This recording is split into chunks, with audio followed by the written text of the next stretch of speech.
NSUI छात्र संगठन हमारा पूरे प्रदेश में ही छात्र संघ चुनावों को बहाली को लेकर लगातार सरकार के सामने अपनी बात रख रही है। उसी के संदर्भ में हमारे एनएसयूआई के जो जिलाध्यक्ष हैं ओपी, इसके नेतृत्व में शेखावाटी यूनिवर्सिटी में भी हमारी छात्र इकाई और सभी छात्र छात्राएं पिछले 4 दिनों से यहाँ धरने पे बैठी हैं और इन लोगों ने कई बार प्रशासन को अवगत कराने का प्रयास किया अपनी भावनाओं को। इसमें छात्र संघ चुनाव कराना ये तो मुख्य मुद्दा है ही है। उसके बाद फीस वृद्धि वाले मामले में और जो मूलभूत आवश्यकताएं हैं, क्योंकि जिस उद्देश्य से हम लोगों ने शेखावाटी यूनिवर्सिटी के लिए आज से मतलब 97-8 की बात है, जब हम लोगों ने शुरुआत झुंझुनू हेडक्वार्टर से की थी। शेखावाटी यूनिवर्सिटी हमारे यहाँ पे खुले और यहाँ खोली गई, लेकिन उसके बाद में जिस प्रकार से भाजपा के शासन में छात्र हितों पे लोग कुठाराघात कर रहे हैं, तो मैं तो वाइस चांसलर साहब से ये कहूँगा कि बच्चों की बात सुननी चाहिए आपको। इसमें आपको कांग्रेस बीजेपी नहीं करना चाहिए। इनकी वाजिब मांगे हैं, इनकी बात आप बैठ के ध्यान से सुनो, वरना धीरे धीरे जिस प्रकार से पूरे देश में एक माहौल तैयार हो रहा है, जिस प्रकार से युवा अपनी बातों को लेकर और पार्टी संगठनों से ऊपर उठकर और आम जो देश के युवाओं की भावना उसके अनुसार जो आंदोलन कर रहे हैं, तो आने वाले वक्त के अंदर इसके परिणाम भी सकारात्मक होंगे, मैं दावे के साथ कह सकता हूँ। तो मैं तो आप लोगों के माध्यम से ये कहूँगा कि सरकार को चुनाव कराने चाहिए, क्योंकि राजस्थान की विधानसभा में मेरे जैसे पता नहीं कम से कम 20 या 30 के लगभग संख्या है जो विधायक मंत्री हैं या रहे हैं और छात्रों की आवाज़ को उन्होंने हमेशा बुलंद किए हैं। तो मैं फिर पुनः आप लोगों के माध्यम से इतना कहूँगा कि इन बच्चों की बात सुने, वरना आने वाले समय में जब ये बच्चे ये आंदोलन जब बड़ा होगा और जब अंदर आके घुसेंगे तब भी तो सुनोगे, इससे अच्छा पहले ही सुन लो, ये मेरा कहना है। सर, एक सवाल रहेगा आपका, संघर्ष के लिए विधायक हैं, 28 साल की उम्र के हैं विधायक है, रविंद्र सिंह भाटी हैं, उनको अपना न्याय मनवाने के लिए पेट्रोल छिड़कना पड़ता है अपने ही शरीर पर, तो क्या ये सरकार का क्या रवैया है, किस रवैये से देखते हैं? अहंकारी सरकार है प्रदेश में, देश में अभी अहंकारी शासन चल रहा है। आपने देखा नहीं इनके एमपी क्या बोल रहे हैं। कल परसों एक भारतीय जनता पार्टी के सांसद साहब बोलते हैं, जनता ने कहा कि भाई ये T20 जो पेट्रोल वाला जो ये चल रहा है पूरे देश में, गाड़ियाँ खराब हो रही हैं, तो ऐसी भाषा सुनो कि उन्होंने कहा कि तो क्या शुद्ध तेल तुम्हारे बाप के घर से आएगा क्या? तो ये कुछ भी बोल सकते हैं। रविंद्र सिंह जी भाटी की बात नहीं करता मैं, वो तो बेचारे संघर्ष कर रहे हैं, उनको ये कदम इसलिए उठाना पड़ा कि उस समय जब नौतप्पा चल रहा था, उस नौतप्पे के अंदर भी वो जनता के साथ में दिन रात उस संघर्ष को कर रहे थे, वहाँ पे बैठे थे अपने किसानों की, जनता की बात मनवाने के लिए, लेकिन वहाँ भी किसी प्रशासनिक अधिकारी ने जाकर उनसे बात करना उचित नहीं समझा। तो अंतोदगत्वा जब पूरा जनता इकट्ठी होकर कलेक्ट्रेट के पास जाने, उनको एक कदम उठाना पड़ा। हालांकि मैं ऐसे कदम के कभी भी पक्ष में नहीं हूँ, क्योंकि ये सरकार, ये वो सरकार है जो संसद के अंदर देश का रक्षा मंत्री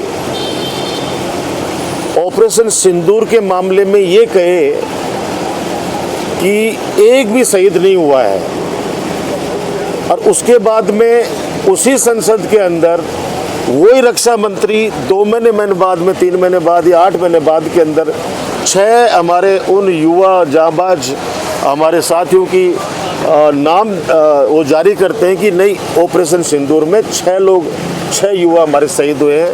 तो ये लोग शहीदों के नाम पर झूठ बोलने से नहीं पीछे हटते।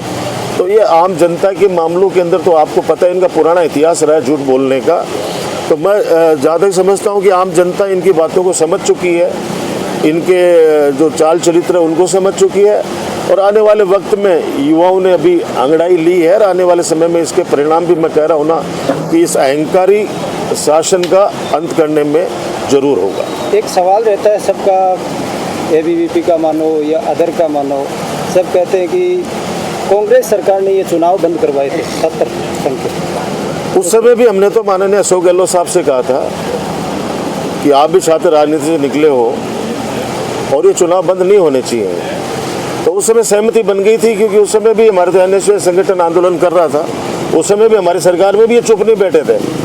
उस समय भी इन लोगों ने पूरा उठाया। हम लोगों ने भी हाउस के अंदर माननीय मुख्यमंत्री जी से कहा कि आप लोग ये चुनाव बंद मत करो, इससे युवाओं में गलत मैसेज जाएगा। और अब तो इतनी लिंगदो समिति की सिफारिश के बाद में इतना कुछ चेंज कर दिया गया है कि एक बार से ज़्यादा चुनाव नहीं लड़ सकता, और पता नहीं कितने सारे उसमें नियम डाल दिए।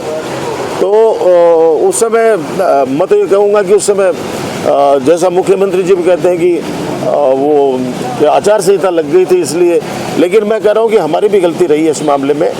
लेकिन अब चलो हमने गलती की है तो युवाओं की नाराज़गी हमने झेल ली, तो अब ये बीजेपी वालों को तो ये गलती नहीं करनी चाहिए ना।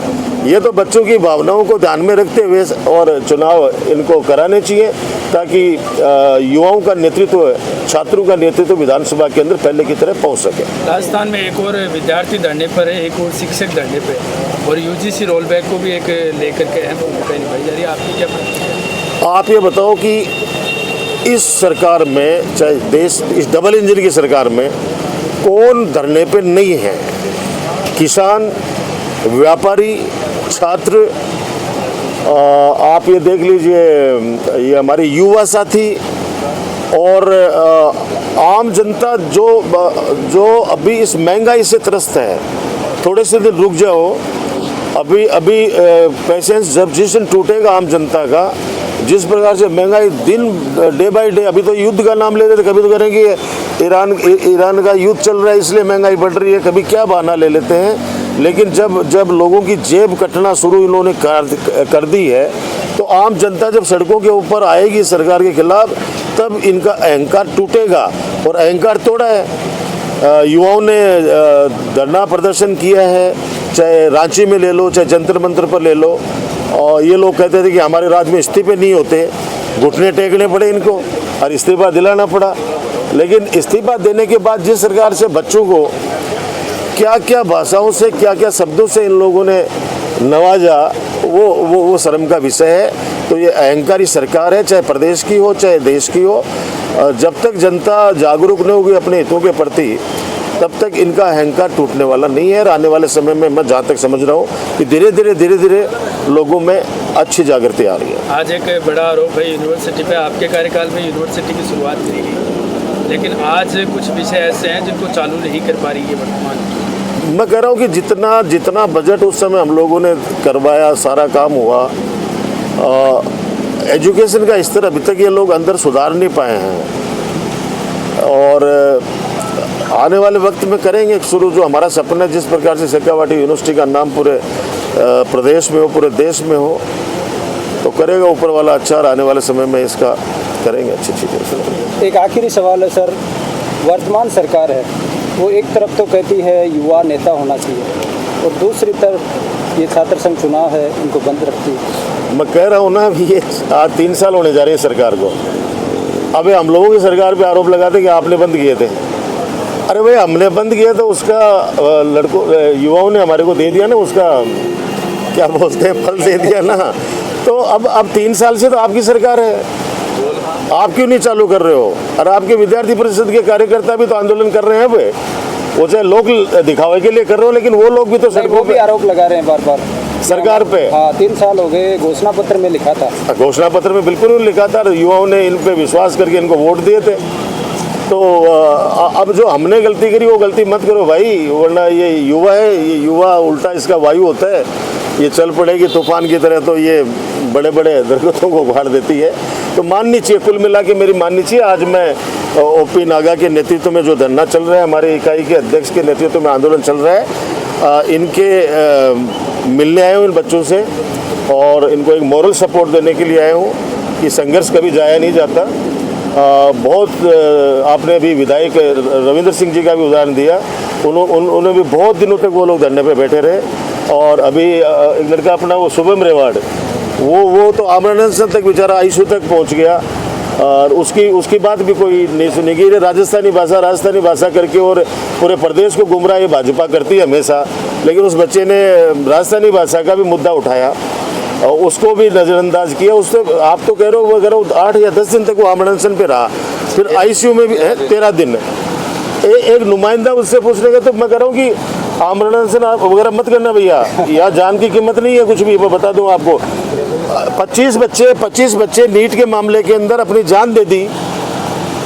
इन लोगों पे ये लोग हंस के बातें करते हैं, उसके बाद में मजाक उड़ाते हैं इन चीज़ों का। ये लोग जिस आंदोलन के अंदर जो वादे किए थे उन युवाओं से, उन वादों पे भी खरा नहीं उतरे, उन पे मुकदमे वापस नहीं ले गए हैं, न उनको आर्थिक सहायता अभी तक उपलब्ध कराई गई है। उनको भी बदनाम करने में, जो भी प्रोटेस्टर थे उनको बदनाम करने में लगे हुए हैं। इसलिए लोकतांत्रिक तरीके से अपने को अपनी बात रखनी है। इनके समझ में आएगी तो आएगी, वरना आने वाले समय में जनता इनको समझाएगी।